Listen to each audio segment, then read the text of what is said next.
제발, 이 악기만은 안 돼요. 살려주세요. 영하 15도, 폭설이 쏟아지던 날이었습니다.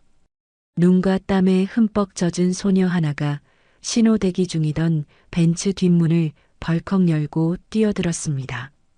등에는 낡은 첼로 케이스를 맨 채로요. 뒤에는 여러 명의 조폭들이 욕을 하며 쫓아오고 있었습니다. 너는 차 안에 앉아있던 남자, 태성그룹 회장 차연우는 소녀의 얼굴을 확인하는 순간 심장이 얼어붙었습니다. 20년 전 자신의 품에서 숨을 거둔 부인과 똑같은 얼굴을 가진 이 소녀는 누구일까요? 이야기가 궁금하시다면 구독과 좋아요 눌러주세요. 댓글로 지금 어디서 시청하고 계신지 소통해 주신다면 앞으로 더 좋은 영상 제작에 큰 힘이 됩니다. 그해 겨울, 서울은 유난히도 매서운 칼바람에 휩싸여 있었습니다. 영하 15도. 재개발 구역의 허름한 골목마다 폭설이 정강이 높이까지 쌓여 있었고 가로등마저 끊긴 그 어둠 속에서 한 소녀가 필사적으로 눈밭을 기어가고 있었습니다. 20살 연희수. 그녀의 등에는 자신의 몸집만 한 낡은 첼로 케이스가 매달려 있었고 맨발이 된 양쪽 발목은 검붉은 멍투성이였습니다. 하. 숨이 턱까지 차올랐지만 멈출 수가 없었습니다. 뒤에서 쇠파이프를 든 사내들의 고함 소리가 점점 가까워지고 있었기 때문이었죠. 야, 이년이 어딜 도망가. 그 첼로만 팔면 내 도박 빚 다 갚는다니까. 삼촌 이덕팔이었습니다. 술에 절어 핏발선 눈을 한 그가 고용한 용역 2명과 함께 이수의 뒤를 쫓고 있었습니다. 이수에게 삼촌이란 이름은 늘 공포와 굴욕의 다른 말이었습니다. 갓난 아기 때 버려진 그녀를 거두어준 복순 할머니의 아들인 그는 집 떠나 살다가 갑자기 3년 전에 도박빚에 쫓기며 할머니 집으로 들어와 툭하면 할머니와 이수를 때리고 겁주고 돈을 뜯어갔습니다. 그런 그가 오늘은 이수의 유일한 희망마저 빼앗으려 하고 있었습니다. 이 악기만은 안 돼요. 이수는 이를 악물었습니다. 이 첼로는 단순한 악기가 아니었습니다. 시장통 뒷골목 성당에서 만난 박 교수님이 내 재능을 썩히면 하늘이 용서 안 한다며 빌려주신 수억 원짜리 명기 테스토레. 그분의 믿음이요. 돌아가신 엄마와의 마지막 끈이요. 이수 자신의 전부였습니다. 잡았다. 용역 하나가 이수의 발목을 낚아챘습니다.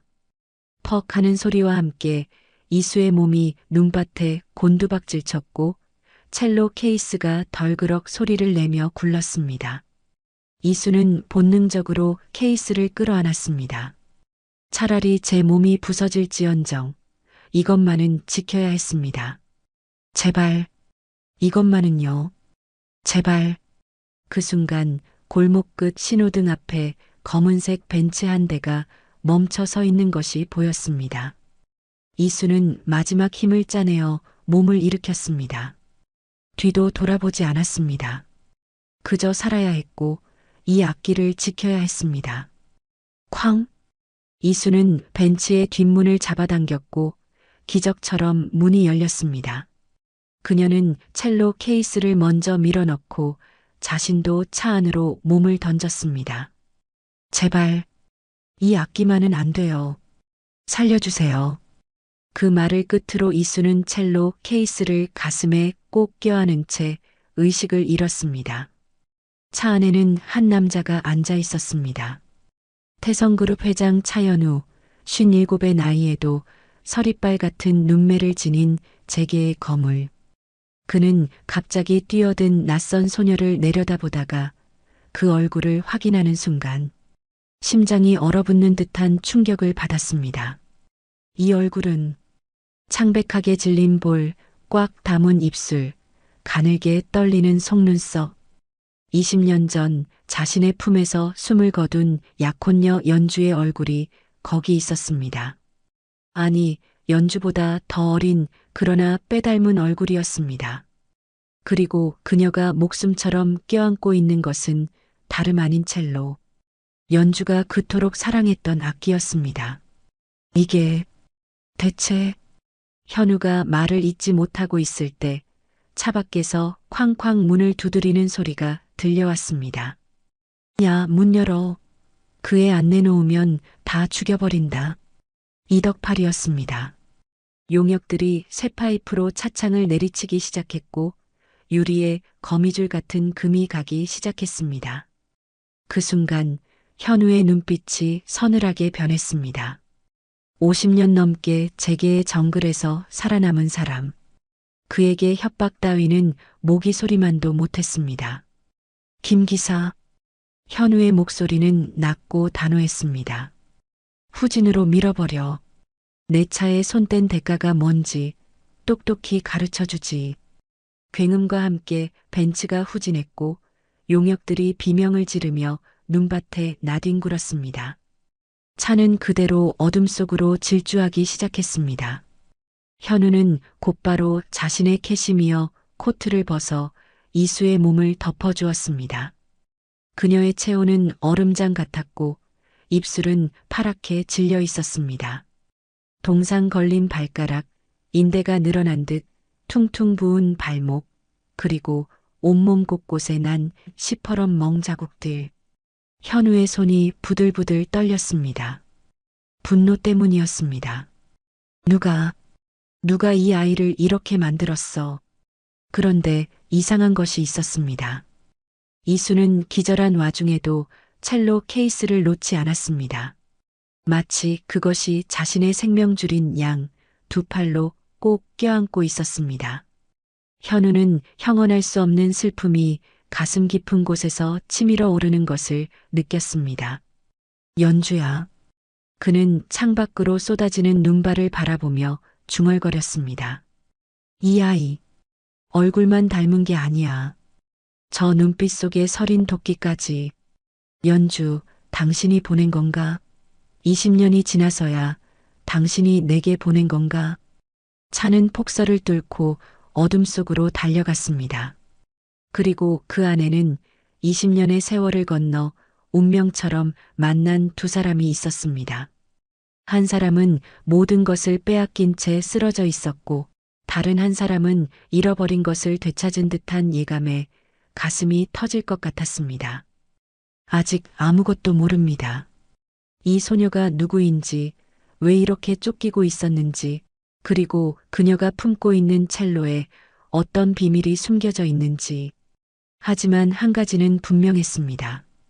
이 밤, 이 폭설 속에서 시작된 만남은 그 누구도 예상치 못한 거대한 파도를 일으키게 될 것이라는 사실. 그리고 그 파도는 20년간 숨겨져 있던 진실과 피로 맺어진 부녀의 운명을 세상 밖으로 끌어내게 될 것이라는 사실 말입니다. 눈은 계속해서 내리고 있었습니다.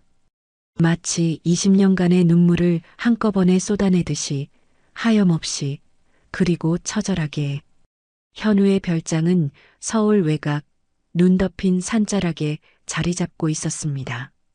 새벽 2시 벤츠가 별장 현관에 멈춰 서자마자 현우는 직접 이수를 안아들었습니다.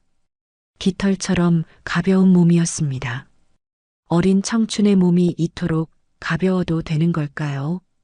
현우의 가슴이 먹먹하게 저려왔습니다. 주치에 불러.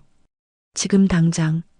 현우의 명령에 비서가 황급히 전화기를 들었고 30분 만에 주치의가 도착했습니다. 응급진료가 시작되었습니다. 의사의 표정이 점점 굳어갔습니다. 회장님, 이 아이. 발가락 3개가 이도 동상입니다. 오른쪽 발목은 인대가 파열됐고요. 그런데 의사가 말을 멈췄습니다. 그런데 뭐야? 말해. 온몸에 구타 흔적이 있습니다. 등에 담뱃불로 지진 자국, 팔뚝에 손톱으로 핥힌 상처, 갈비뼈도 한 대 금이 가 있어요. 이건 최소 수년간 지속적인 학대를 받은 흔적입니다. 현우의 주먹이 부르르 떨렸습니다. 이가 갈리는 소리가 새어나왔습니다. 수년간, 이 아이가 수년간 맞아왔다고? 그는 잠든 이수의 얼굴을 내려다보았습니다. 창백한 얼굴 위로 핏기 없는 입술이 파르르 떨리고 있었습니다. 잠결에도 미간이 찌푸려져 있었고 두 손은 여전히 첼로 케이스 끈을 놓지 않고 있었습니다. 치료가 끝난 뒤 현우는 조심스럽게 이수의 손에서 첼로 케이스를 풀어냈습니다. 케이스는 낡을 대로 낡아 있었습니다. 모서리는 닳아 실밥이 풀려 있었고 지퍼는 녹슬어 뻑뻑했습니다. 그런데 케이스를 여는 순간 현우의 눈이 크게 떠졌습니다. 이건 케이스 안에 누워 있는 것은 낡은 악기가 아니었습니다. 18세기 이탈리아 명장 카를로 테스토레가 만든 첼로. 경매에 나오면 수억 원을 호가하는 세계적인 명기였습니다. 현우는 젊은 시절 음악에 조예가 깊었기에 한눈에 알아볼 수 있었습니다. 가난에 찌들어 매맞으며 살던 아이가 어떻게 이런 악기를? 의문이 꼬리를 물었습니다. 현우는 이수의 가방을 뒤졌습니다. 그리고 찢어진 가방 안주머니에서 낡은 일기장 한 권을 발견했습니다. 펼쳐보니 빼곡한 글씨들이 눈에 들어왔습니다. 박 교수님, 오늘도 쓰레기통에서 주운 악보로 연습했습니다. 손가락이 피나도록 했어요. 꼭 합격해서 악기 돌려드릴게요. 교수님 믿음 절대 저버리지 않을게요. 현우의 손이 멈췄습니다. 박 교수, 이 아이에게 악기를 빌려준 사람이 있었어. 일기장을 더 넘기자 이수의 지난 삶이 한 편의 다큐멘터리처럼 펼쳐졌습니다. 시장통 뒷골목, 허름한 성당 지하실. 거기서 이수는 은퇴한 음대 교수 박 씨를 만났습니다. 성당 한 구석에서 라디오로 흘러나오는 첼로 선율에 넋을 잃고 서 있던 소녀. 박 교수는 그 눈빛을 보았습니다. 음악을 향한 타오르는 갈망이었습니다. 얘야, 첼로 좋아하니? 박 교수는 그날부터 이수에게 첼로를 가르치기 시작했습니다. 무료로 아무 대가 없이. 그리고 이수의 재능을 확인한 뒤 자신이 평생 아끼던 테스토레를 빌려주었습니다. 이 악기는 내 목숨 같은 거다. 하지만 내 손에서 더 아름다운 소리가 날 것 같구나. 성공하면 그때 돌려줘라. 문제는 연습이었습니다. 이수가 사는 곳은 복순 할머니의 작은 집, 허름한 다세대 주택 옥탑방이었습니다. 3년 전 들어온 삼촌은 술만 마시면 이수를 때렸고 첼로 연습 소리가 들리면 미친 듯이 날뛰었습니다. 이 거지 같은 년이 무슨 악기야. 시끄러워서 잠을 못 자겠어. 그래서 이수는 밤마다 베란다 창고에 숨었습니다. 겨울에는 손이 얼어 감각이 없어질 때까지, 여름에는 땀에 절어 옷이 흥건해질 때까지 소리가 날까봐 브릿지에 수건을 감고 숨을 죽이며 활을 그었습니다. 그것이 이수의 유일한 위안이었습니다.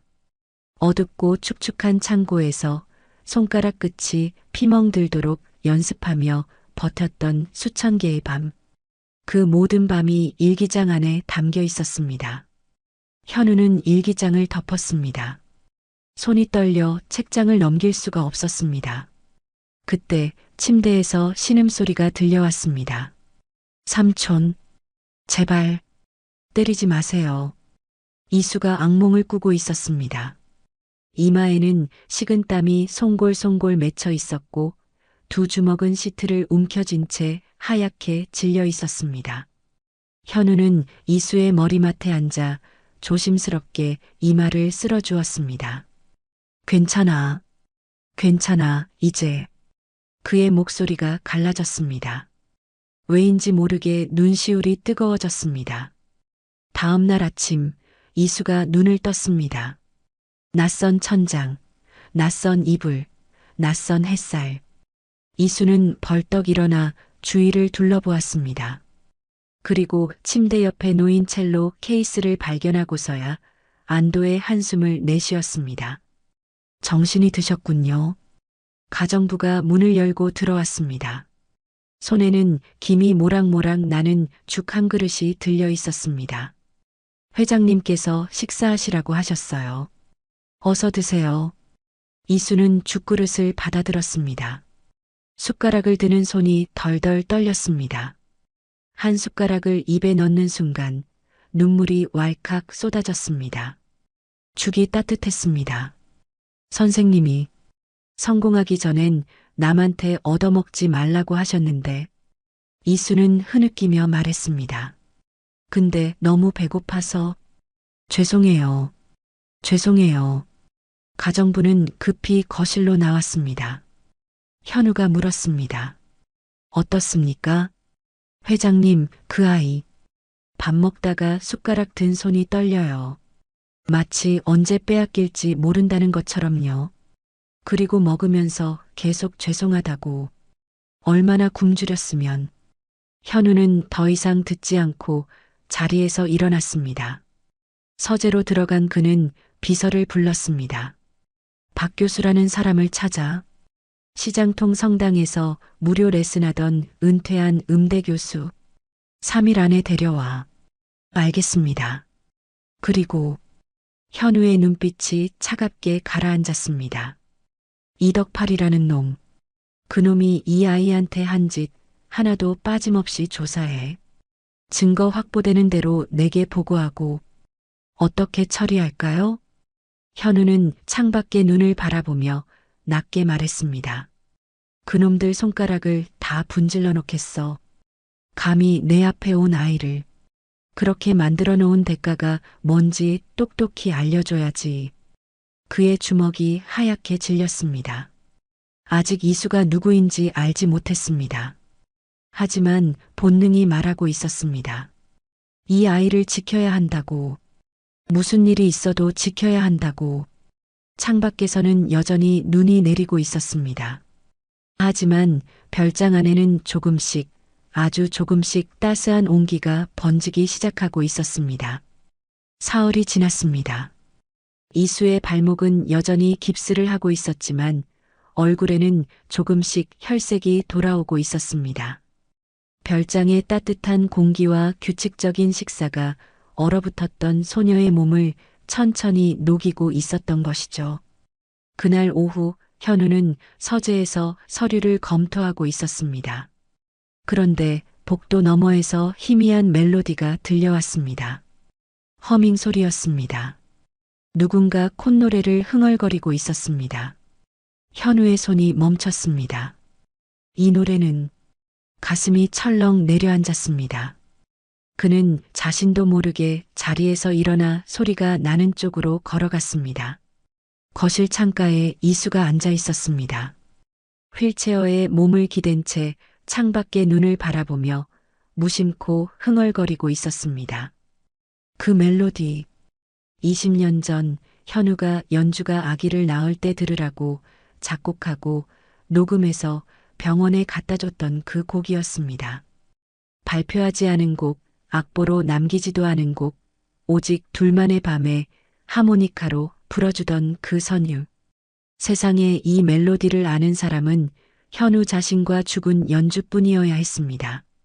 이 노래 어디서 들었어요? 현우의 목소리가 떨렸습니다.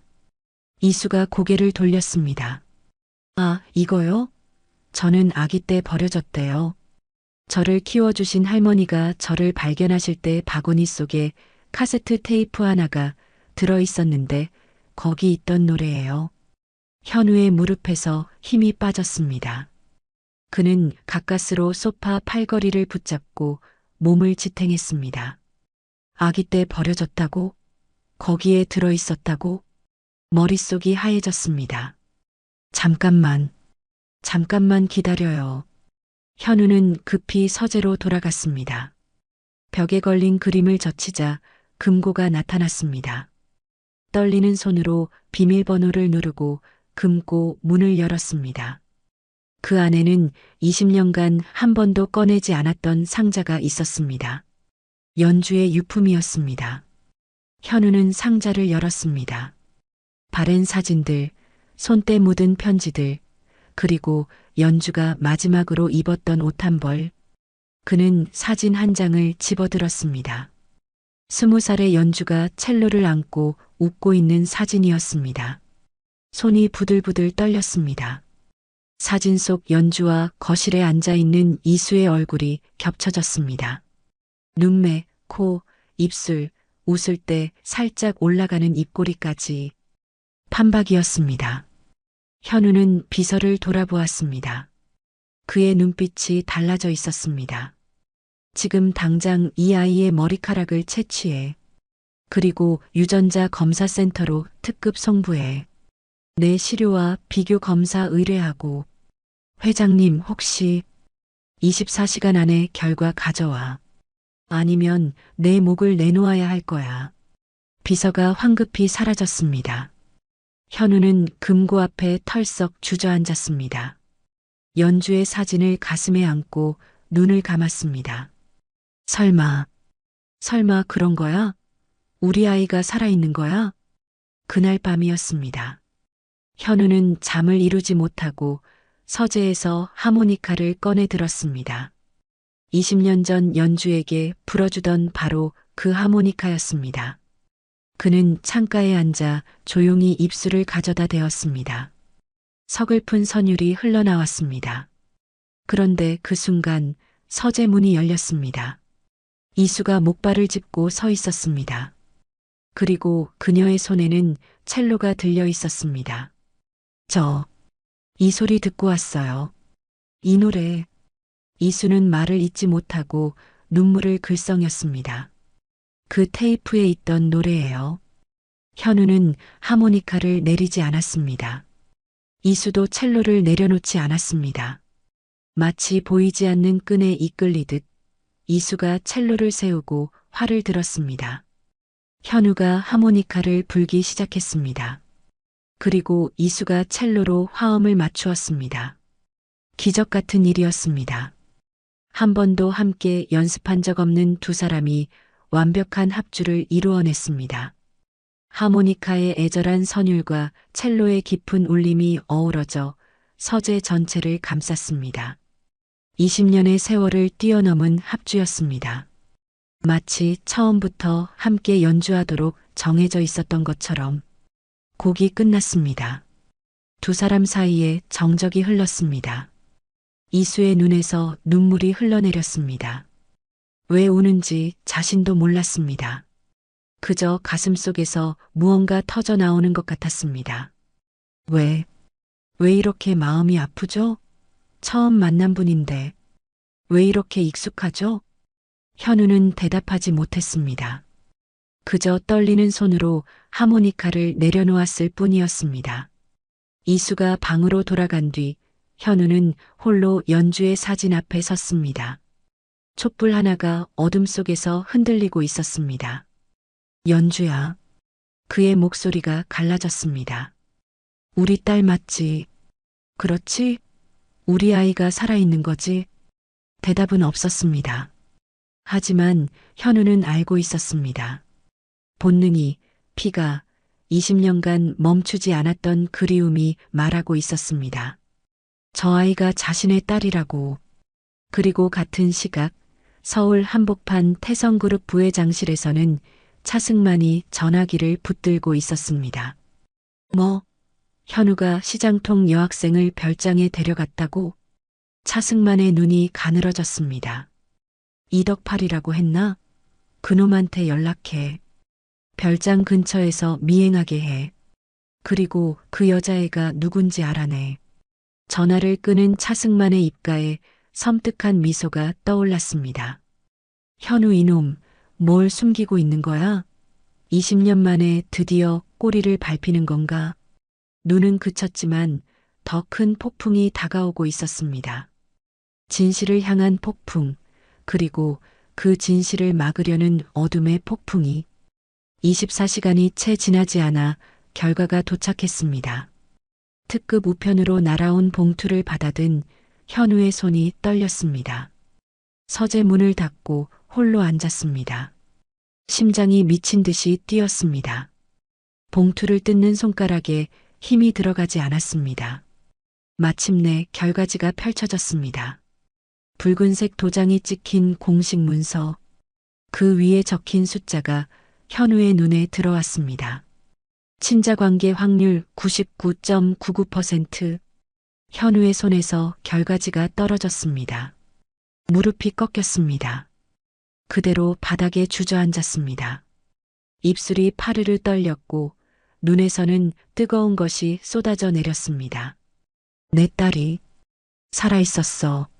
목이 메어 말을 잇지 못했습니다. 20년 동안 내 딸이 살아있었는데 난 몰랐어.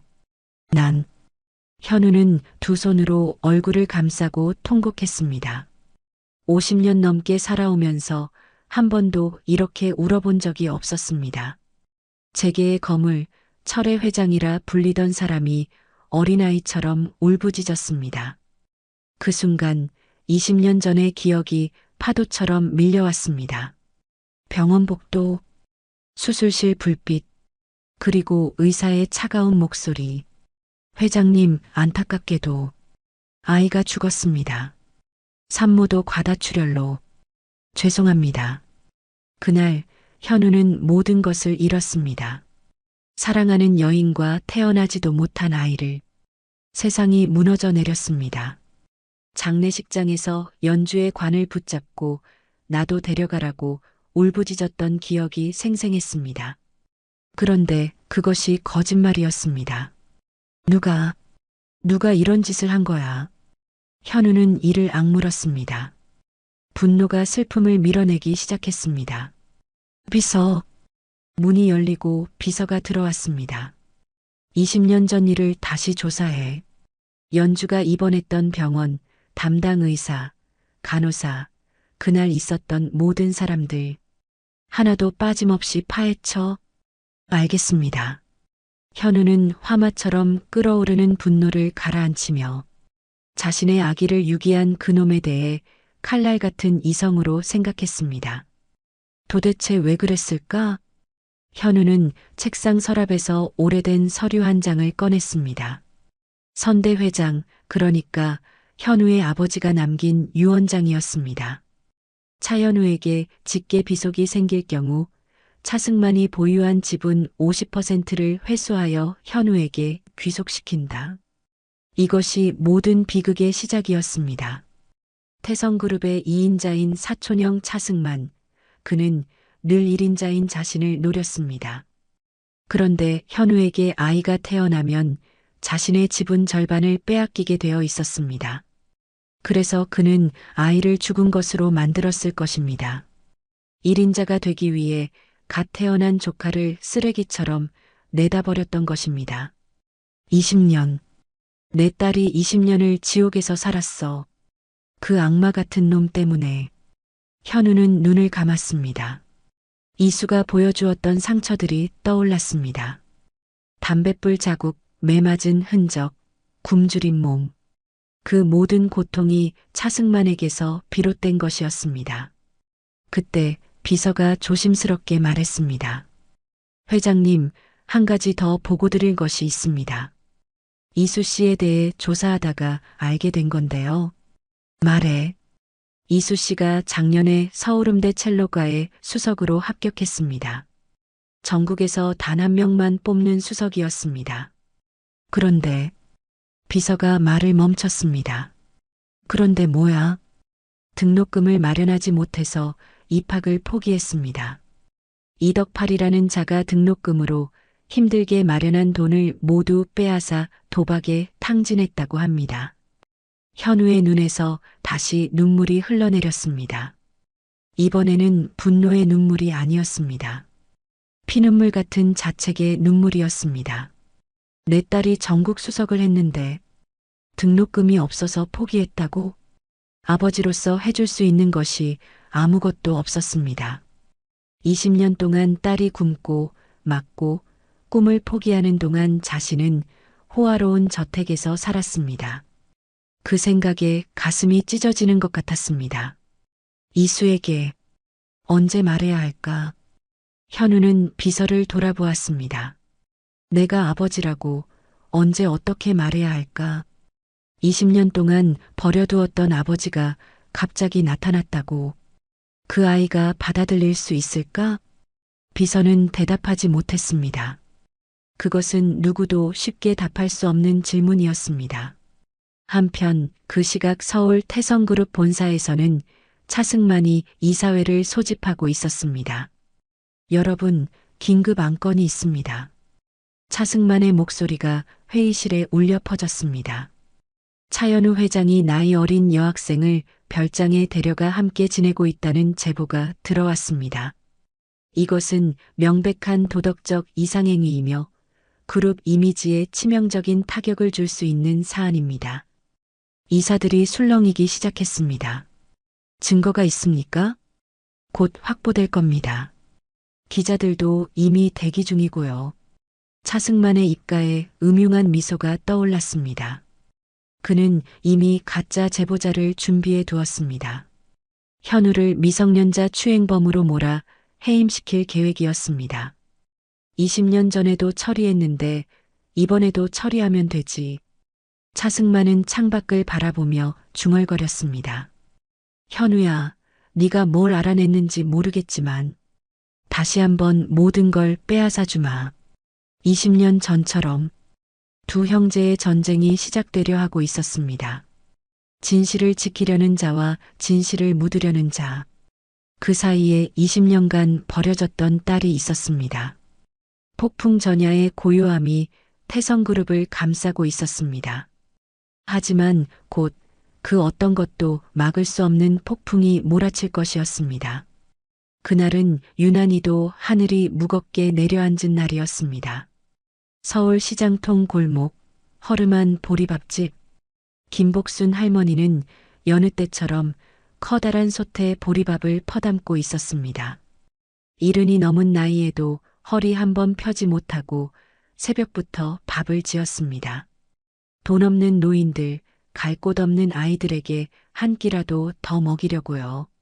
자, 어서들 먹어요. 따뜻할 때 먹어야 힘이 나요. 할머니의 주름진 얼굴에 온기 어린 미소가 번졌습니다. 그때였습니다. 식당 문이 벌컥 열리더니 검은 옷을 입은 사내 셋이 들이닥쳤습니다. 당신이 김복순이요? 누구시오? 대답 대신 사내들이 할머니의 팔을 비틀어 잡았습니다. 밥그릇이 바닥에 떨어져 산산이 부서졌습니다. 뜨거운 국물이 사방으로 튀었습니다. 이게 무슨 짓이야? 나요, 나. 할머니가 발버둥 쳤지만 젊은 사내 셋을 당해낼 재간이 없었습니다. 식당 안에 노인들이 비명을 질렀고 누군가 경찰을 부르려 했지만 사내 하나가 흉기를 꺼내 들며 제압했습니다. 소리 지르면 다 죽여버린다. 가만히 있어. 할머니는 끌려가면서도 있는 힘껏 소리쳤습니다. 이수야, 우리 이수 찾아줘요. 이수야. 그 목소리가 골목에 메아리 쳤지만 대답하는 이는 아무도 없었습니다. 같은 시각 시장통 뒷골목 성당에서는 박 교수가 아이들에게 음악을 가르치고 있었습니다. 은퇴한 뒤에도 그는 가난한 아이들을 위해 무료 레슨을 계속하고 있었죠. 그런데 성당 문이 열리더니 낯선 사내들이 들어왔습니다. 박 교수님 맞으시죠? 그렇더만 무슨 일이시오? 잠깐 함께 가시죠. 박 교수도 끌려갔습니다. 평생 음악만 가르쳐온 노인이 저항할 수 있을 리 없었습니다. 두 노인은 서울 외곽의 폐건물에 감금되었습니다. 차갑고 축축한 콘크리트 바닥, 깨진 유리창으로 스며드는 칼바람. 할머니와 박 교수는 손이 묶인 채 서로를 바라보았습니다. 교수님 괜찮으세요? 괜찮소. 그런데 대체 왜 우리를? 그때 철문이 열리며 이덕팔이 들어왔습니다. 그의 뒤에는 카메라를 든 사내가 서 있었습니다. 자, 이제 영상 하나 찍어볼까? 이덕팔이 흉측한 미소를 지으며 할머니의 턱을 잡아 올렸습니다. 엄마, 이수한테 보낼 선물이야. 예쁘게 찍어. 그날 밤 별장에 있던 이수의 휴대폰으로 영상 하나가 전송되었습니다. 이수는 떨리는 손으로 영상을 재생했습니다. 화면에 할머니와 박 교수가 나타났습니다. 두 분 모두 손이 묶인 채 창백한 얼굴로 앉아 있었습니다. 이수야, 잘 들어. 이덕팔의 목소리가 흘러나왔습니다. 네가 그 회장 옆에 계속 붙어 있으면 이 노인네들 둘 다 죽는다. 이제부터 네가 할 일은 간단해. 회장한테 말 안 하고 혼자 조용히 나와. 내일 새벽 5시 시외버스 터미널. 안 나타나면. 영상 속에서 이덕팔이 박 교수의 목에 손을 가져다 댔습니다. 박 교수가 비명을 삼켰습니다. 알지? 똑똑한 년이니까. 영상이 끊겼습니다. 이수의 손에서 휴대폰이 떨어졌습니다. 온몸이 얼어붙은 듯 움직일 수가 없었습니다. 할머니, 교수님, 할머니는 이수를 길러준 분이었습니다. 20년 전 쓰레기통에 버려진 갓난아기를 주워 친손녀처럼 키워주신 분. 박 교수는 이수에게 음악을 가르쳐주고 자신의 목숨과도 같은 첼로를 빌려주신 분. 이수에게 그 두 분은 세상의 전부였습니다. 그런데 이제 막 아버지 같은 분을 찾았습니다. 20년 동안 꿈꿔왔던 아버지일지도 모를 분이 눈앞에 있었습니다. 따뜻한 밥을 차려주고 아플 때 이마를 짚어주고 첼로 소리에 하모니카로 화답해주는 따뜻한 분. 어떻게 해야 하지? 어떻게? 이수는 밤새 방 안을 서성였습니다. 한 발짝 떼고 멈추고 다시 한 발짝. 창밖의 달이 서서히 기울어가고 있었습니다. 새벽 2시 이수는 현우의 방문 앞에 섰습니다. 문 너머로 현우의 숨소리가 희미하게 들려왔습니다. 손을 들어 문을 두드리려다가 그 손이 공중에서 멈췄습니다. 이수는 입술을 깨물었습니다. 눈물이 볼을 타고 흘러내렸습니다. 문에 이마를 대고 소리 없이 울었습니다. 죄송합니다. 저 때문에 힘들어지시면 안 돼요. 결심이 섰습니다. 이수는 조용히 방으로 돌아가 편지를 썼습니다. 떨리는 손으로 한 글자 한 글자 정성을 담아 써내려갔습니다. 아저씨, 짧았지만 제 생애 가장 따뜻한 꿈이었어요. 아저씨 하모니카 소리 평생 잊지 않을게요. 안녕히 계세요. 감사했습니다. 새벽 4시 경비가 교대하는 틈을 노렸습니다. 이수는 아직 다 낫지 않은 발목을 이끌고 담을 넘었습니다. 손이 벽에 긁혔지만 아픔을 느낄 여유조차 없었습니다. 할머니, 조금만 기다려요. 내가 갈게요. 눈밭을 걸어 시외버스 터미널에 도착했을 때 이덕팔이 기다리고 있었습니다. 잘 왔어. 역시 똑똑한 년이야. 이덕팔이 서류 한 장을 내밀었습니다. 이수의 눈이 커졌습니다. 인신매매 계약서였습니다. 여기 지장 찍어. 그러면 노인네들 살려줄게. 이수의 손이 떨렸습니다. 이 종이에 도장을 찍는 순간 자신은 더 이상 사람이 아니게 됩니다. 누군가의 소유물, 물건이 되는 것이었습니다. 하지만 할머니의 얼굴이 떠올랐습니다. 젖먹이 시절부터 품에 안고 재워주던 할머니. 보리밥 한 그릇 퍼주면서 우리 이수 많이 먹어라고 웃어주시던 할머니. 이수는 인주를 집어들었습니다. 붉은 인주에 엄지를 찍고 계약서 위에 지장을 눌렀습니다. 쿡 하는 소리와 함께 이수의 운명이 결정되었습니다. 잘했어. 이덕팔이 계약서를 낚아챘습니다. 그리고 장난처럼 인주가 묻은 손가락으로 이수의 뺨을 쓱 그었습니다. 붉은 자국이 하얀 뺨 위에 선명하게 남았습니다. 마치 낙인처럼. 이제 넌 내 거야. 20년 전에도 내 값을 받았는데 이번엔 더 비싸게 팔아야겠어. 이수는 대답하지 않았습니다. 눈물도 흘리지 않았습니다. 그저 먼 하늘을 바라보았습니다. 별장 쪽 하늘을. 아저씨, 안녕히 계세요. 같은 시각 별장에서 현우가 눈을 떴습니다. 알 수 없는 불안감에 잠에서 깬 것이었습니다.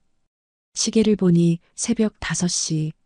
무언가에 이끌리듯 현우는 이수의 방으로 향했습니다. 똑똑. 대답이 없었습니다. 문을 열었습니다. 텅 빈 방이 눈에 들어왔습니다. 침대 위에 덩그러니 놓인 첼로 케이스. 현우는 천천히 편지를 집어들었습니다. 한 줄 한 줄 읽어 내려갔습니다. 그리고 마지막 줄에서 손이 멈췄습니다. 감사합니다. 아버지 같았던 아저씨. 현우의 입에서 처절한 절규가 터져 나왔습니다. 이수야. 그 소리가 새벽 별장을 뒤흔들었습니다. 하지만 대답하는 이는 없었습니다. 이미 이수는 어둠 속으로 사라진 뒤였습니다. 자신을 길러준 할머니와 첼로를 알려준 박 교수를 살리기 위해 스스로를 제물로 바친 뒤였습니다. 창밖으로 동이 터오고 있었습니다. 하지만 현우의 마음속에는 그 어느 때보다 깊고 캄캄한 어둠이 내려앉고 있었습니다. 현우는 미친 사람처럼 별장을 뛰쳐나왔습니다. 비서, 당장 나와. 새벽잠에서 깬 비서가 황급히 달려왔습니다. 현우의 얼굴은 핏기가 가신 채 하얗게 질려 있었습니다. 이수가 없어졌어. 당장 CCTV 확인해. 별장 주변 도로 전부 다. 비서팀이 총동원되었습니다. 별장 보안 카메라, 인근 도로의 방범 카메라가 모조리 뒤져졌습니다. 그리고 30분 만에 결과가 나왔습니다. 회장님, 이수 씨가 새벽 4시 반경 터미널 방향으로 이동한 것이 확인됩니다. 시외버스 터미널로 추정됩니다. 헬기 띄워. 안 되면 내가 직접 간다. 현우가 소리쳤습니다. 하지만 비서의 얼굴이 굳어졌습니다. 회장님, 폭설 때문에 헬기 이륙이 불가능합니다. 도로도 절반 이상이 통제되어 있고 통신망도 불안정합니다. 그러면 어떡하란 말이야. 현우는 주먹으로 벽을 내리쳤습니다. 손등이 찢어져지만 고통을 느끼지 못했습니다. 머릿속에는 오직 이수 생각뿐이었습니다. 차 가져와. 내가 직접 운전한다.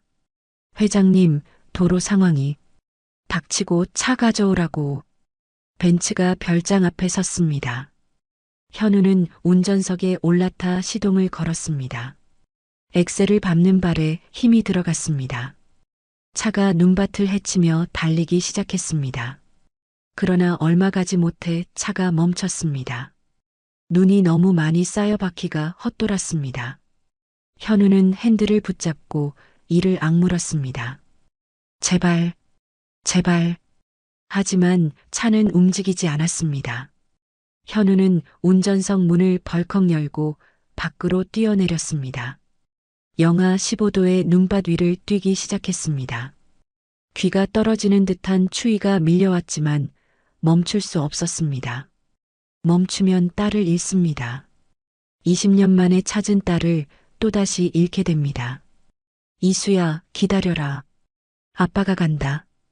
뛰면서 20년 전의 기억이 떠올랐습니다. 병원 영안실에서 연주의 차가운 손을 잡고 했던 약속. 연주야, 우리 아이 꼭 지킬게. 하늘에서 지켜봐줘. 내가 반드시. 그때는 지키지 못한 약속이었습니다. 아이가 죽었다고 믿었으니까요. 하지만 지금은 다릅니다. 딸이 살아있습니다. 절대 안 돼. 이번엔 절대로. 시외버스 터미널. 이수는 이덕팔에게 끌려 버스에 올랐습니다. 창가 자리에 앉았습니다. 손목에는 밧줄 자국이 붉게 남아 있었고 뺨에는 아직 인주 자국이 지워지지 않은 채였습니다. 어디로 가는 거예요? 이수가 물었습니다. 이덕팔이 코웃음을 쳤습니다. 섬이야. 거기서 내세 주인이 기다리고 있어. 넌 이제 거기서 평생 일하면 돼. 이수는 고개를 돌려 창밖을 바라보았습니다. 하얀 눈이 쏟아지고 있었습니다. 마치 세상이 이수의 슬픔을 덮어주려는 것처럼. 그때 버스 엔진이 덜컹거리며 움직이기 시작했습니다. 터미널 승강장을 빠져나가려는 순간이었습니다. 이수의 눈에 무언가가 들어왔습니다. 터미널 입구 쪽에서 한 남자가 미친 듯이 뛰어오고 있었습니다. 저 사람? 이수의 눈이 커졌습니다.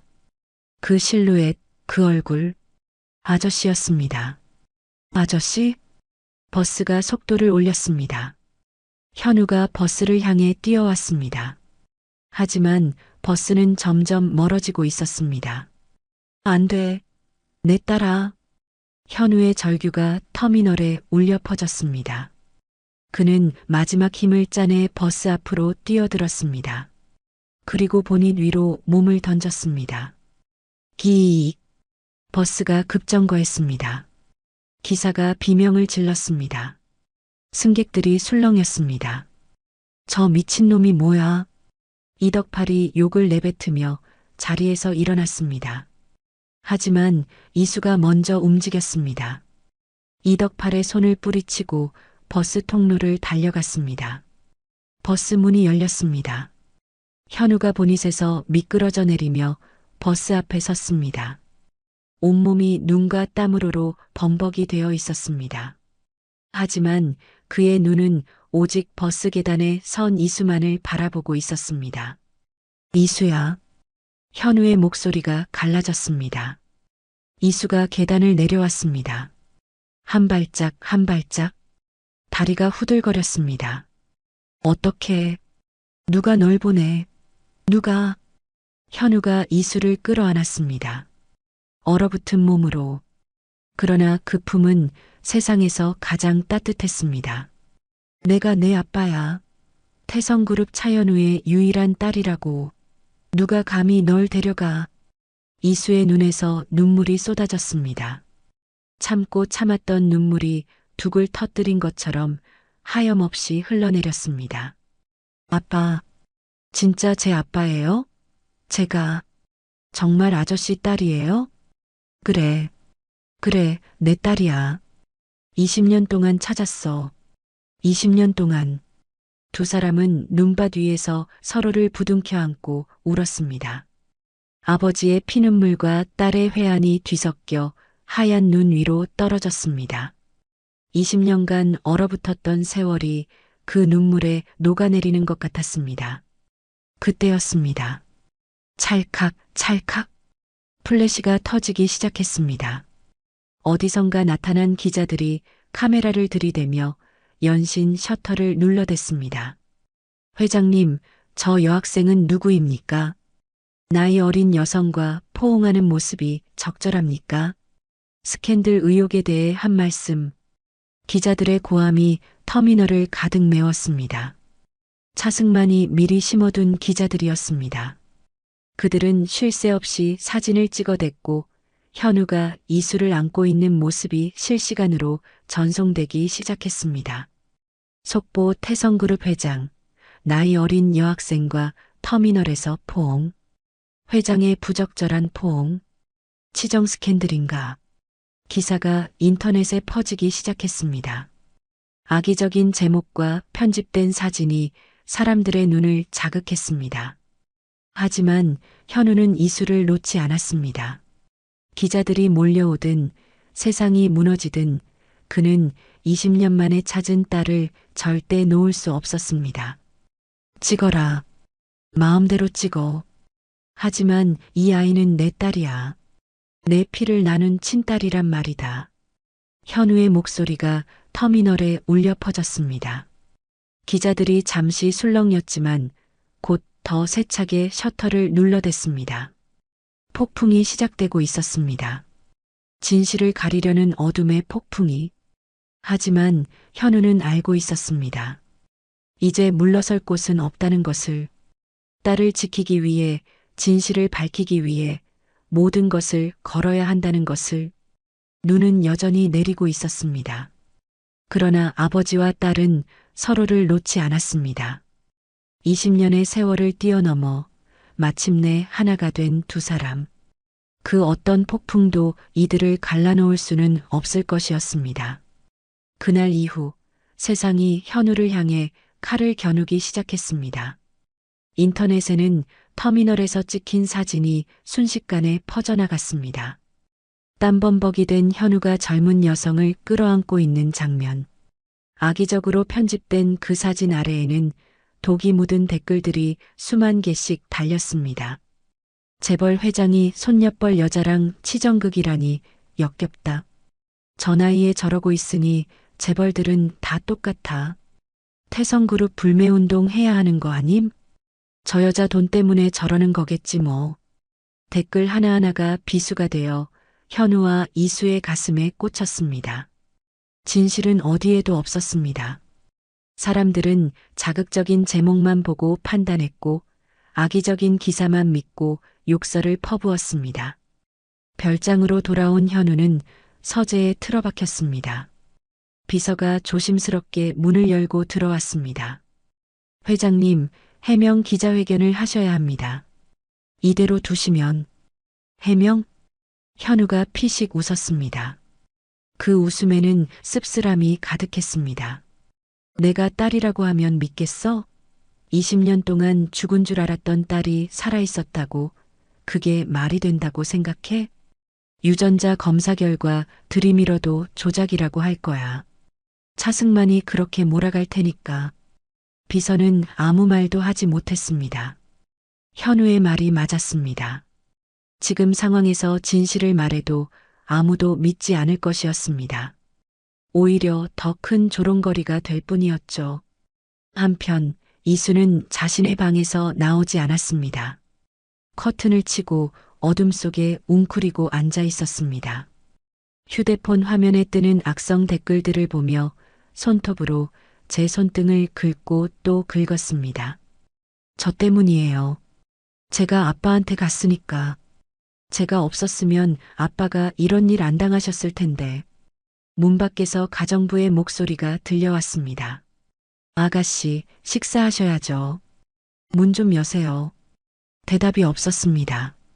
이수는 무릎에 얼굴을 묻은 채 소리 없이 울고 있었습니다.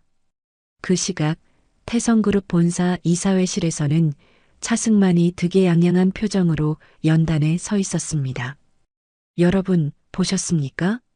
우리 회장님의 추태를. 차승만이 대형 스크린에 터미널 사진을 띄웠습니다. 이사들 사이에서 술렁임이 일었습니다. 도덕성을 잃은 회장이 그룹을 이끌 수 있겠습니까? 저는 다음 주 주주총회에서 차현우 회장 해임안을 상정할 것입니다. 부회장님, 아직 사실 확인도 안 됐는데. 한 이사가 조심스럽게 반론을 제기했습니다. 차승만의 눈이 차갑게 빛났습니다. 사실 확인? 사진이 증거 아닙니까? 나이 어린 여자를 끌어안고 있는 저 꼴이 정상으로 보입니까? 이사들이 고개를 숙였습니다. 차승만의 권력 앞에서 누구도 반박하지 못했습니다. 회의가 끝난 뒤 차승만은 부회장실에서 홀로 와인 잔을 기울였습니다. 그놈 딸 20년 전에도 처리했는데 이번에도 어렵지 않군. 그가 창밖을 바라보며 중얼거렸습니다. 현우야, 네가 뭘 알아냈는지 모르겠지만 이번엔 확실히 끝장내주마. 너와 그 계집애 둘 다. 사흘이 지났습니다. 이수는 여전히 방에서 나오지 않았습니다. 식사도 거의 하지 않았습니다. 그러던 어느 밤 이수의 방문이 열렸습니다. 현우가 서 있었습니다. 이수야, 아빠 얼굴 좀 보자. 이수가 천천히 고개를 들었습니다. 며칠 사이에 볼이 움푹 파여 있었고 눈 밑에는 시퍼런 다크서클이 내려앉아 있었습니다. 현우의 가슴이 찢어지는 것 같았습니다. 미안해요, 아빠. 이수가 입을 열었습니다. 저 때문에 이렇게 됐어요. 제가 없었으면. 그 말 다시 하면 아빠 진짜 화낸다. 현우가 이수 앞에 무릎을 꿇고 앉았습니다. 50년 넘게 살면서 누구 앞에서도 무릎 꿇어본 적 없는 사람이었습니다. 이수야, 들어. 아빠가 20년 동안 얼마나 힘들었는지 아니? 내 엄마 잃고 너까지 잃은 줄 알고 매일 밤 술로 버텼어. 죽고 싶었어? 정말로. 이수의 눈에서 눈물이 흘러내렸습니다. 그런데 네가 나타났잖아. 20년 만에 내 딸이 살아서 내 앞에 나타났단 말이야. 그게 얼마나 큰 기적인지 알아? 세상 사람들이 뭐라 하든 아빠한테는 네가 전부야. 알겠어? 현우가 이수의 손을 꼭 잡았습니다. 거칠고 큰 손이 이수의 작은 손을 감쌌습니다. 아빠, 우리 같이 싸우자. 도망치지 말고 숨지 말고.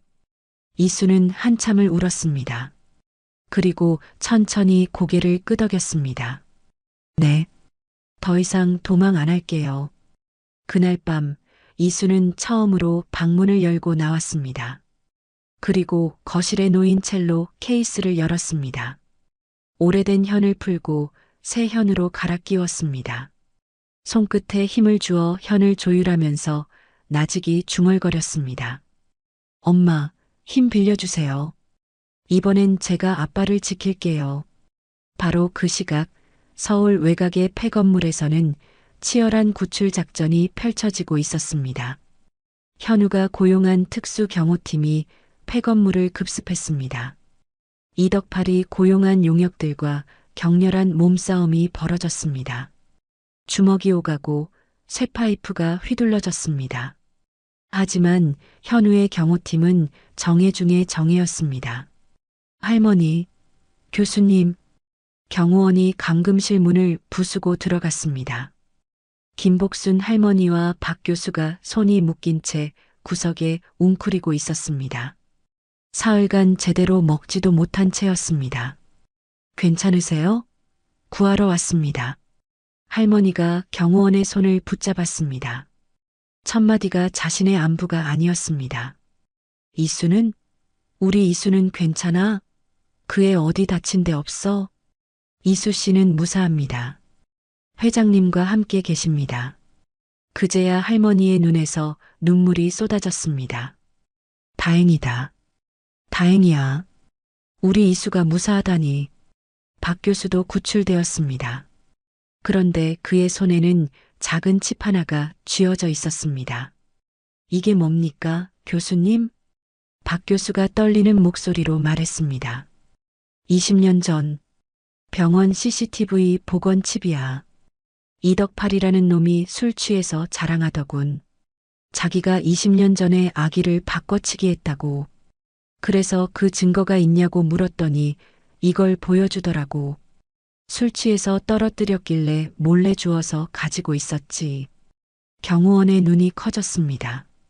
이걸 회장님께 가져가야겠습니다.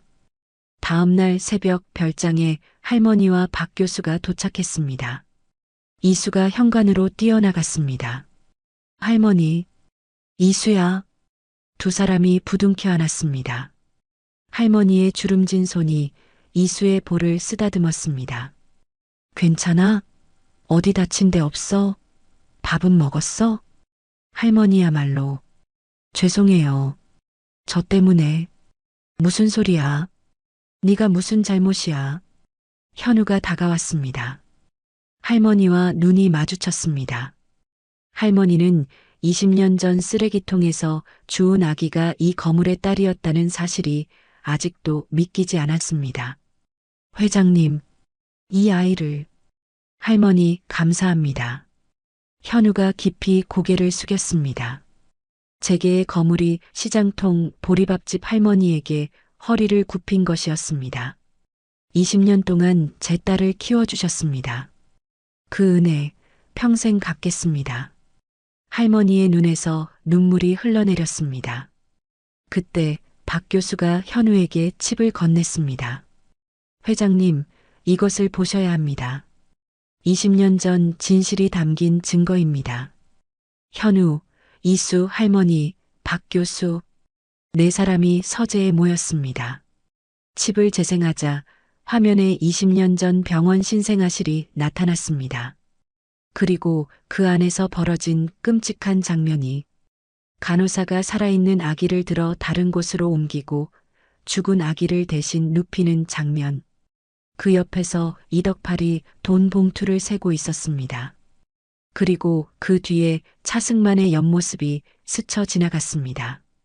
이거면 됩니다. 현우의 눈이 차갑게 빛났습니다. 주주총회가 뭐래지? 거기서 끝장을 내야겠어.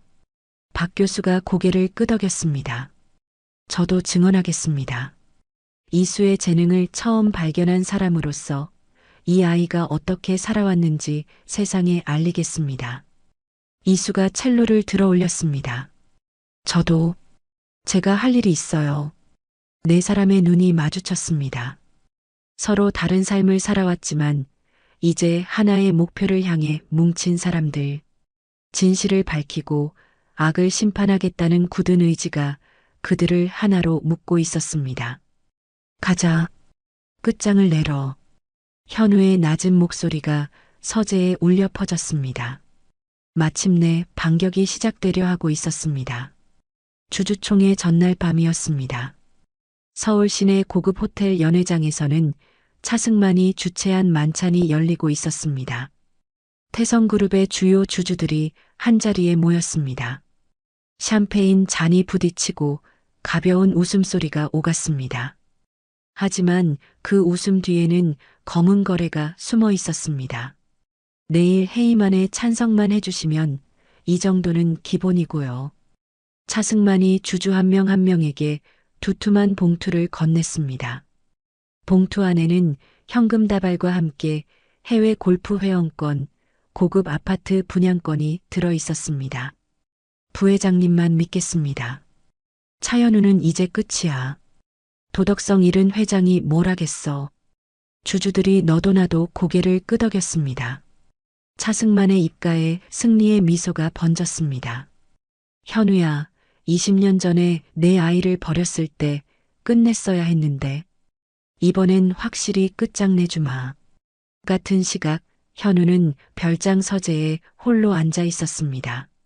책상 위에는 연주의 사진이 놓여 있었습니다. 20년 전 찍은 사진. 첼로를 안고 환하게 웃고 있는 20대의 연주.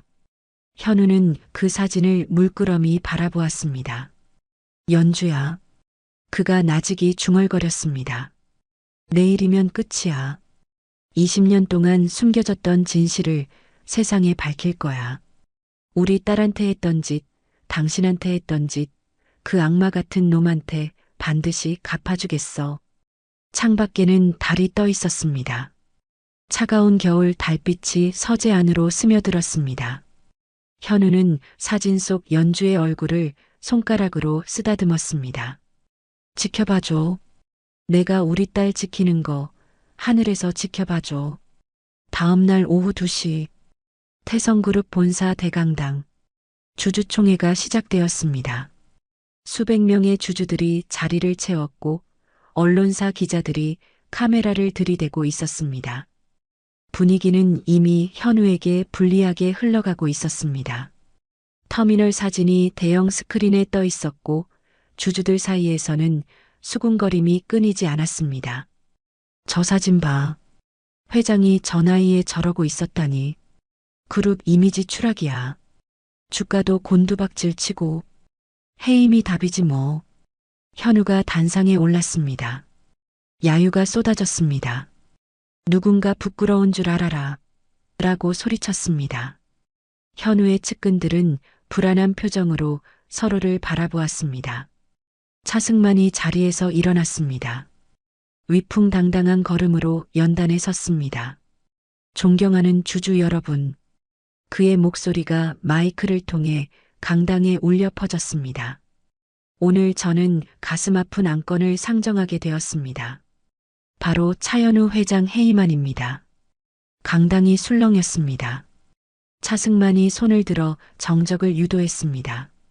여러분도 아시다시피 차현우 회장은 최근 나이 어린 여학생과 부적절한 관계를 맺어 그룹의 명예를 실추시켰습니다. 이런 도덕성 없는 인물이 대한민국 10대 그룹을 이끌 수 있겠습니까? 맞아. 해임시켜. 주주들 사이에서 호응이 터져 나왔습니다. 차승만에게 뇌물을 받은 자들이 분위기를 주도하고 있었습니다. 현우는 묵묵히 서 있었습니다. 반박하지 않았습니다. 따라서 저는 차승만이 말을 이으려는 순간이었습니다. 쿵! 강당 뒷문이 열렸습니다. 그리고 첼로 소리가 흘러나왔습니다. 낮고 깊은 선율이 강당 전체를 감쌌습니다. 마치 바람이 스며들듯, 물이 흐르듯 그 소리는 사람들의 귀를 파고들었습니다. 수백 명의 시선이 일제히 뒷문 쪽으로 향했습니다. 이수였습니다. 하얀 드레스를 입은 20살의 소녀가 첼로를 켜고 있었습니다. 연주를 위한 창가.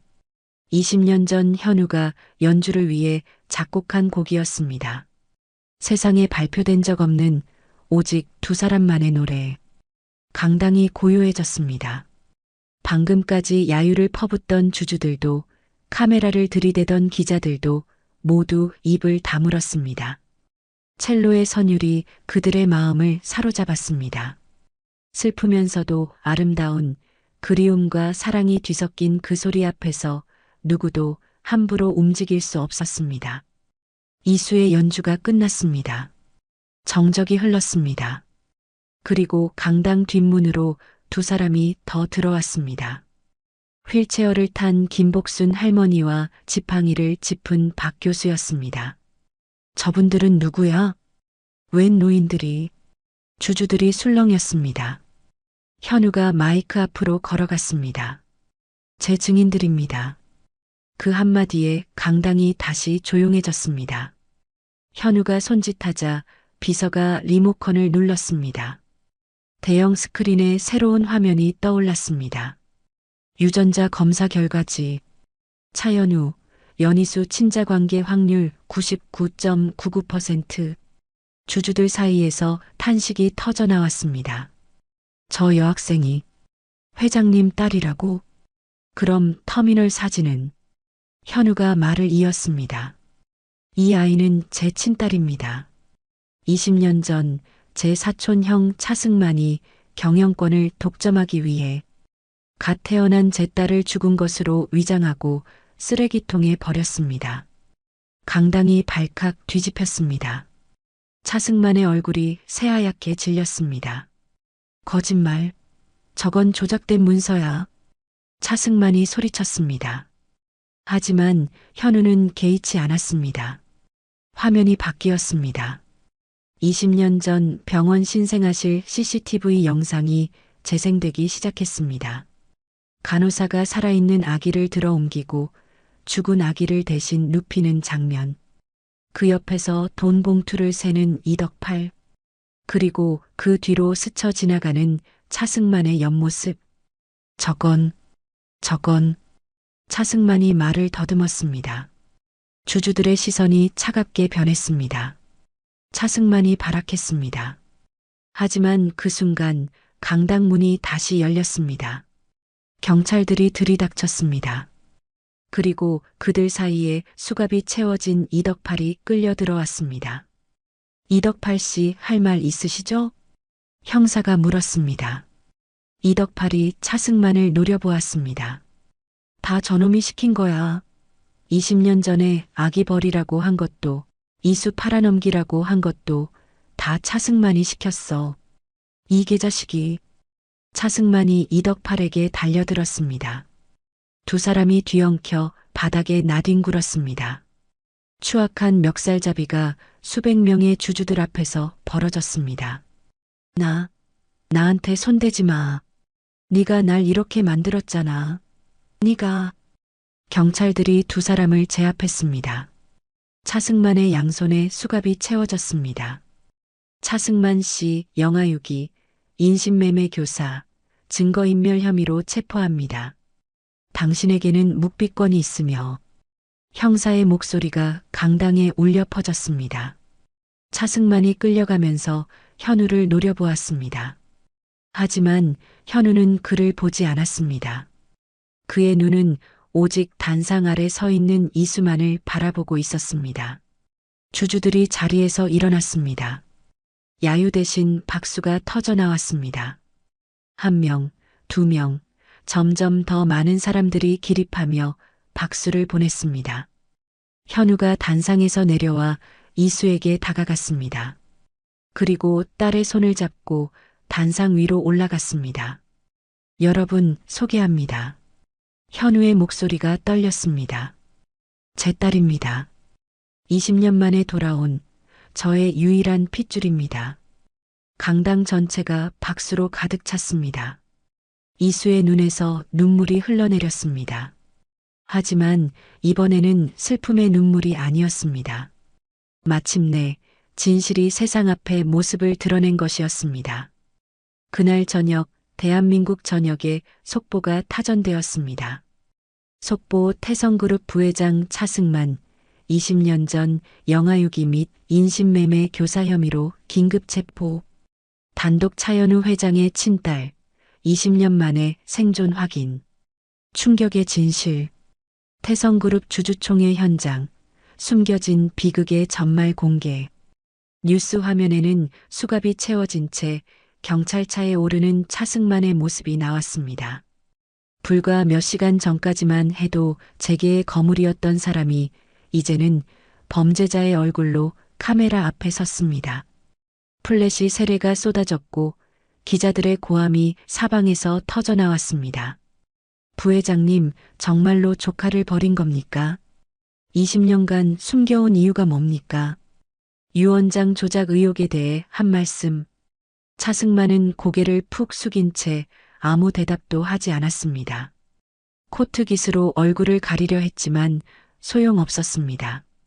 그의 추락한 모습이 전국 방방곡곡으로 생중계되고 있었습니다. 그 옆에서는 이덕팔도 함께 연행되고 있었습니다. 하지만 이덕팔은 끝까지 발악했습니다.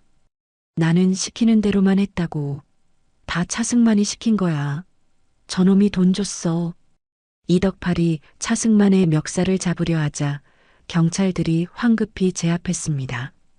두 공범이 서로를 물어뜯는 추태가 카메라에 고스란히 담겼습니다.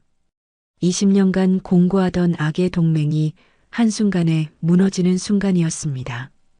같은 시각 서울 외곽의 한 요양병원에서도 체포가 이루어지고 있었습니다. 김 원장님, 동행해 주셔야겠습니다. 형사들이 휠체어에 앉은 노인에게 영장을 제시했습니다. 20년 전 산부인과를 운영하던 의사였습니다. 병원 폐업 후 요양병원에서 여생을 보내고 있던 그가 공범으로 지목된 것이었습니다. 나는 어쩔 수 없었어요. 차승만이 협박했어요. 시키는 대로 하라고. 안 그러면 가족을 죽이겠다고. 노인이 흐느꼈습니다. 하지만 그 눈물이 20년간의 죄를 씻어줄 수는 없었습니다. 갓 태어난 아기를 죽은 것으로 위장한 죄. 그것은 어떤 변명으로도 용서받을 수 없는 것이었습니다. 주주총회장은 여전히 웅성거리고 있었습니다. 차승만이 연행된 뒤 주주들의 분위기는 완전히 뒤바뀌어 있었습니다. 불과 1시간 전까지만 해도 현우를 향해 야유를 퍼붓던 사람들이 이제는 숙연한 표정으로 단상을 바라보고 있었습니다. 현우가 마이크 앞에 섰습니다. 주주 여러분께 깊이 사과드립니다. 그의 목소리는 낮고 진중했습니다. 제가 미처 알지 못하는 사이에 그룹 내부에 이런 악이 도사리고 있었습니다.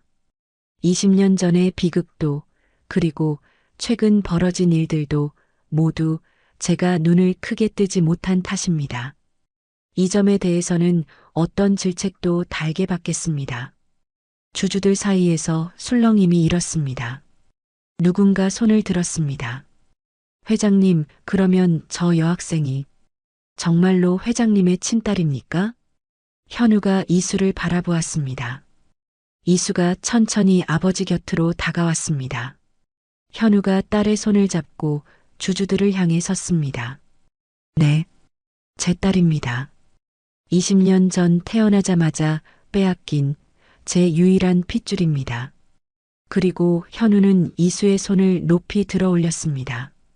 제 딸 이수를 여러분께 소개합니다. 잠시 정적이 흘렀습니다. 그리고 한주주가 자리에서 일어나 박수를 치기 시작했습니다. 두 번째, 세 번째. 순식간에 강당 전체가 기립박수로 가득 찼습니다. 환영합니다, 아가씨. 20년 만에 귀환을 축하드립니다. 태성그룹의 새 후계자로.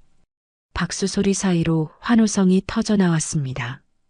이수의 눈에서 눈물이 흘러내렸습니다. 불과 며칠 전까지만 해도 세상의 손가락질을 받던 자신이 이제는 환영받고 있었습니다.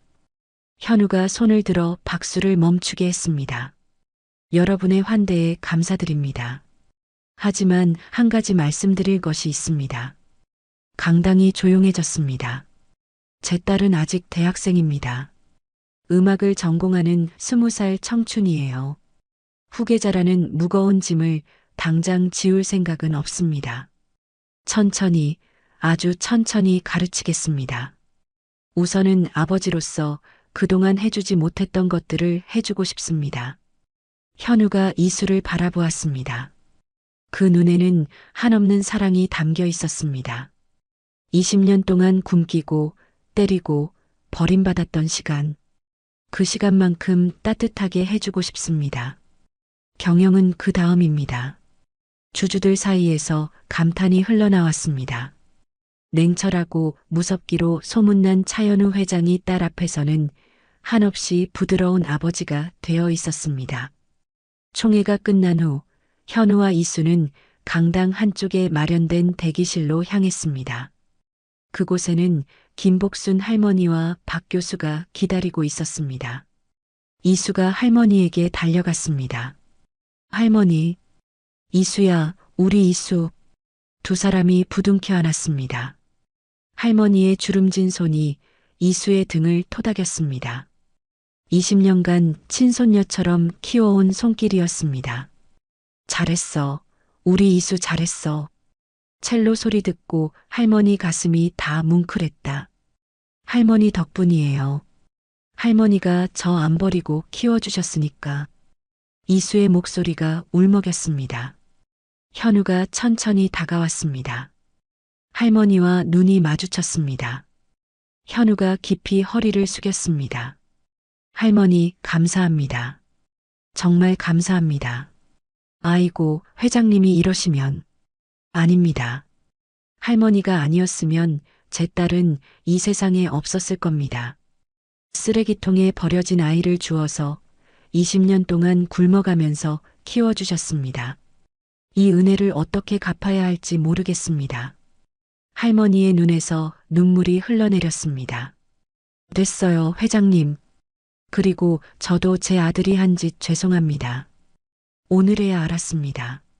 이수가 제 손녀인 줄 알고 키웠는데 알고 보니 대단한 집 아가씨였네요. 그것만으로도 얼마나 다행인지. 할머니가 이수의 손을 잡아 현우에게 건넸습니다. 이제 내 손녀가 아니라 회장님 따님이에요. 잘 부탁드립니다. 더 이상 굶기거나 때리는 일 없게 따뜻하게 해주세요. 현우가 할머니의 손을 두 손으로 감싸쥐었습니다. 약속드립니다. 남은 평생 이 아이를 지키겠습니다. 박 교수가 다가왔습니다. 이수를 바라보는 그의 눈에도 눈물이 글썽이고 있었습니다. 이수야, 잘했다. 오늘 연주. 선생님이 가르친 제자 중에 최고였어. 교수님, 내 엄마도 하늘에서 웃고 있을 거다. 딸이 아버지를 찾고 아버지 앞에서 저렇게 멋진 연주를 했으니 얼마나 뿌듯하겠니? 이수가 박 교수의 손을 잡았습니다. 교수님이 안 가르쳐 주셨으면 오늘 이 자리에 설 수 없었어요. 악기도 빌려주시고 악보도 구해주시고 교수님이 제 두 번째 아버지예요. 박 교수의 눈에서 눈물이 뚝뚝 떨어졌습니다. 평생 음악만 가르쳐온 노인에게 두 번째 아버지라는 말은 그 어떤 상보다 값진 것이었습니다. 이수가 세 사람을 돌아보았습니다. 할머니, 박 교수, 그리고 아버지. 세 사람의 얼굴에는 모두 눈물이 흐르고 있었습니다. 하지만 그것은 슬픔의 눈물이 아니었습니다. 할머니, 교수님, 아빠. 이수의 목소리가 떨렸습니다. 모두 제 가족이에요. 혈연으로 이어지든 마음으로 이어지든 다 제 가족이에요. 버려졌던 저를 주워주시고 가르쳐 주시고 찾아주셨잖아요. 이렇게 많은 가족이 있는 저는 세상에서 제일 행복한 사람이에요. 네 사람이 서로를 끌어안았습니다. 서로 다른 삶을 살아왔지만 이제는 하나의 가족이 된 사람들. 20년간의 슬픔과 고통이 그 포옹 속에서 천천히 녹아내리고 있었습니다. 창밖으로 저녁 노을이 붉게 물들고 있었습니다. 마치 20년간의 어둠이 걷히고 새로운 시작을 알리는 것처럼 길고 긴 겨울이 끝나고 마침내 봄이 오고 있었습니다. 악의 제국은 무너졌습니다. 법의 철퇴가 죄인들의 머리 위에 떨어졌습니다. 그리고 진실은 마침내 빛을 보았습니다. 이제 남은 것은 치유와 회복뿐이었습니다. 상처 입은 영혼들이 서로를 보듬고 잃어버린 시간을 되찾아가는 일. 그 여정이 이제 막 시작되려 하고 있었습니다. 봄이 왔습니다. 서울지방법원 대법정. 방청석은 기자들과 방청객으로 가득 차 있었습니다. 재판장의 목소리가 엄숙하게 울려 퍼졌습니다. 피고인 차승만에게 무기징역을 선고합니다. 피고인은 20년 전 갓 태어난 조카를 유기하고 이후 인신매매를 교사하였으며 증거를 인멸하고 위증을 사주하는 등 반인륜적 범행을 저질렀습니다. 그 죄질이 극히 불량하여 엄벌에 처하는 바입니다. 방청석이 술렁였습니다. 차승만의 얼굴이 하얗게 질렸습니다. 그토록 누리던 권력과 부가 한순간에 무너져 내린 것이었습니다. 그는 고개를 푹 숙인 채 법정 경위에게 이끌려 나갔습니다. 현우는 방청석 맨 뒷줄에 앉아 그 모습을 지켜보았습니다. 복수의 쾌감 같은 것은 느껴지지 않았습니다. 다만 가슴 한구석이 텅 빈 것처럼 허전했습니다. 20년간의 분노가 사라지고 나니 남은 것은 그리움뿐이었습니다. 연주야, 끝났어. 이제 정말 끝났어. 현우는 눈을 감고 연주의 얼굴을 떠올렸습니다. 웃고 있는 연주, 첼로를 켜는 연주, 그리고 마지막으로 병원 침대에서 우리 아기. 잘 부탁해요. 라고 말하던 연주. 당신 목까지 내가 이수를 지킬게.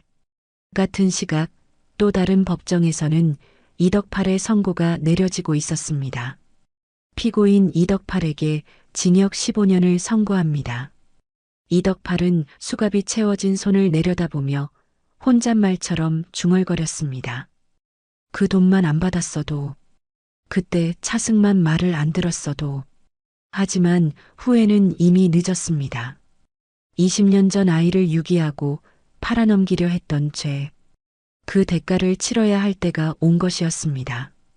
한 달 뒤 서울의 봄은 절정을 향해 달려가고 있었습니다. 벚꽃이 흐드러지게 핀 대학 캠퍼스. 서울음대 정문 앞에서 이수가 친구들과 웃음꽃을 피우고 있었습니다. 현우가 뒤늦게 마련해준 등록금으로 마침내 대학생이 된 것이었습니다.